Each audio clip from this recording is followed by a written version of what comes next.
Breaking news: protests are expected across the United Kingdom tomorrow under the campaign banner Defend Our Juries, as activists, lawyers, civil rights groups, and ordinary citizens mobilize to challenge the government's decision to ban the pro-Palestinian direct action network Palestine Action by designating it a terrorist organization. The announcement by Home Secretary Yvette Cooper last week has ignited a storm of political, legal, and social backlash, setting the stage for one of the most intense confrontations between civil society and the government in recent years. The campaign is being coordinated nationwide, with demonstrations planned outside courthouses, in major city squares, and even at symbolic landmarks. Organizers are encouraging participants to hold placards with messages opposing genocide, denouncing armed companies linked to Israel, and criticizing what they see as an erosion of free speech, protest rights, and jury independence. Unlike traditional protests, tomorrow's actions are expected to include a strong element of civil disobedience. Many demonstrators have openly declared their intention to withhold personal identification if stopped by police, a tactic designed to overwhelm processing systems and prevent authorities from easily dispersing or detaining participants. Campaign organizers say this move is not about evading accountability, but about resisting what they describe as an unjust and politically motivated criminalization of dissent. Palestine Action, founded in 2020, has long been controversial for its tactics, which include targeting arms manufacturers, staging sit-ins, vandalism, and blockades at sites supplying equipment used by Israel. Supporters argue these are legitimate acts of conscience against companies enabling war crimes, while critics, including the government, have branded them as extremist, dangerous, and disruptive. The recent terrorist designation elevates the stakes dramatically. Membership, support, or even displaying the group's symbols could now carry severe criminal penalties, including prison sentences. Civil liberties groups across the UK have condemned the move. Liberty, Amnesty International UK, and several human rights barristers have warned that the ban represents a serious threat to democratic freedoms, setting a precedent for branding protest movements as terrorism. They argue that the government's decision appears less about public safety and more about silencing dissent against foreign policy, particularly Britain's ties with Israel and its arms industry. The campaign Defend Our Juries takes its name from the historic principle that juries in the UK are meant to serve as a conscience of a nation, capable of acquitting defendants based on moral grounds even if laws were technically broken. Supporters point to past trials where juries refuse to convict activists engaged in direct action against arms manufacturers, oil companies, or climate-polluting industries.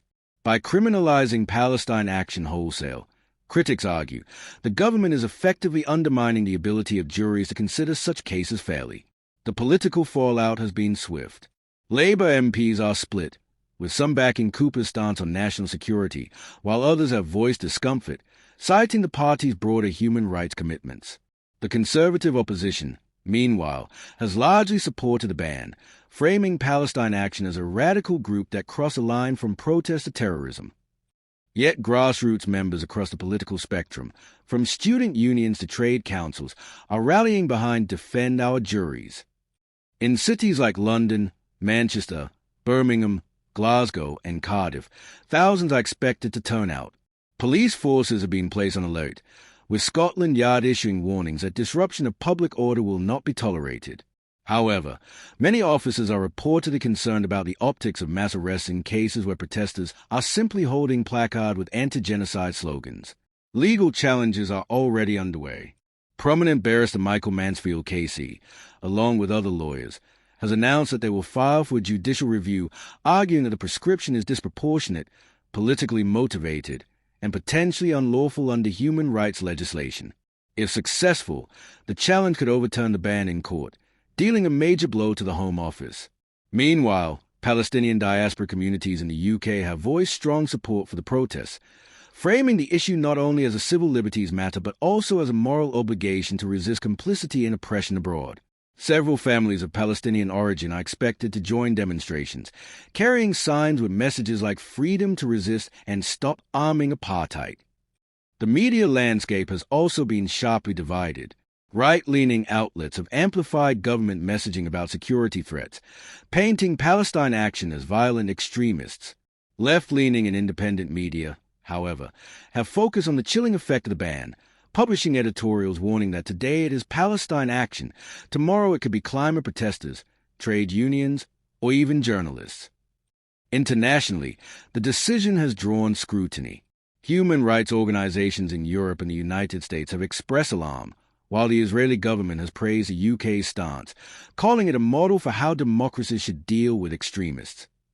Critics argue this demonstrates that Britain's policy is heavily influenced by geopolitical alliances rather than domestic democratic principles. The protests come at a time of heightened global unrest over Gaza, where recent escalations have drawn mass protests worldwide. For many demonstrators, the UK government's ban is seen not in isolation but as part of a broader effort to suppress pro-Palestinian activism globally. Tomorrow's actions are expected to test the resilience of British democracy. Will police crack down harshly, risking scenes that could inflame public opinion? Or will authorities allow peaceful dissent to proceed, even if it disrupts city life? Much will depend on how events unfold on the ground. At stake, activists argue, is not only the fate of Palestine Action but the very right to protest in the UK.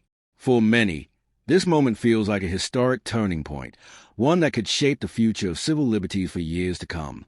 As Defend Our Juries gathers momentum, one thing is clear: the confrontation between civil society and the government is far from over.